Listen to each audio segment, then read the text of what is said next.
dubartii sadii amtanii takka taafte naa himame eenyuun naa himeessan keessa.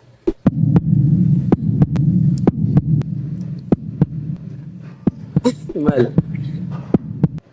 Assalaamu alaikum warahmatullahi wabarakatuh.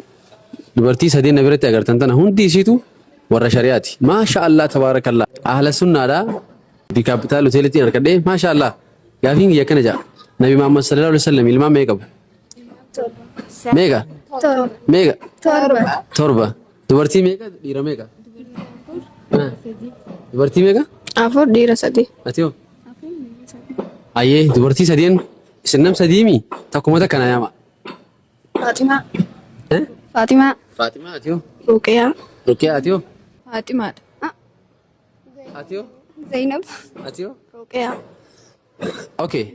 Dubartii sadii amtanii takka taafte naa himame eenyuun naa himeessan keessa.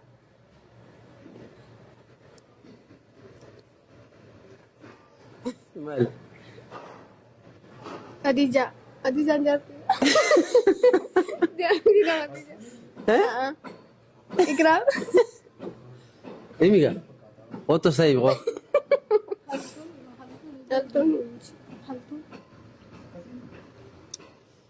Sadi himanii jiranii takka dadhabrii jiran. Bira dabaree jirra amma immoo warra dhiiraa sadiin naa himaa maqaa isaanii. Maayeti? Atiyoo? Atiyoo? Ibrahim. Itti amantaa? Itti amante? Ibrahim? Atiyoo? Asii kura boqo.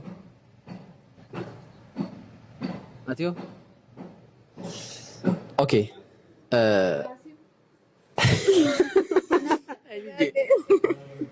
Eenyuti? Bakkaadha. Qaasim. Qaasim. Tokkoo fe'ee. Tokkichaa kana namni fi badhaasa qaba. Tole okay. Hordoftoota kiyya. Irraa gunnee jirra. Tokkichaa kana silaaniin himaa.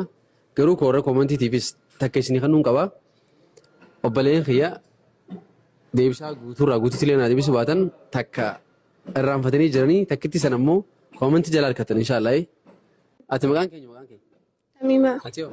Marwaa. Atiyoo? Seeraan. Seeraan maashaallah tabarakallah. Nagee jaan. Nageetti. Atis? Nageetti.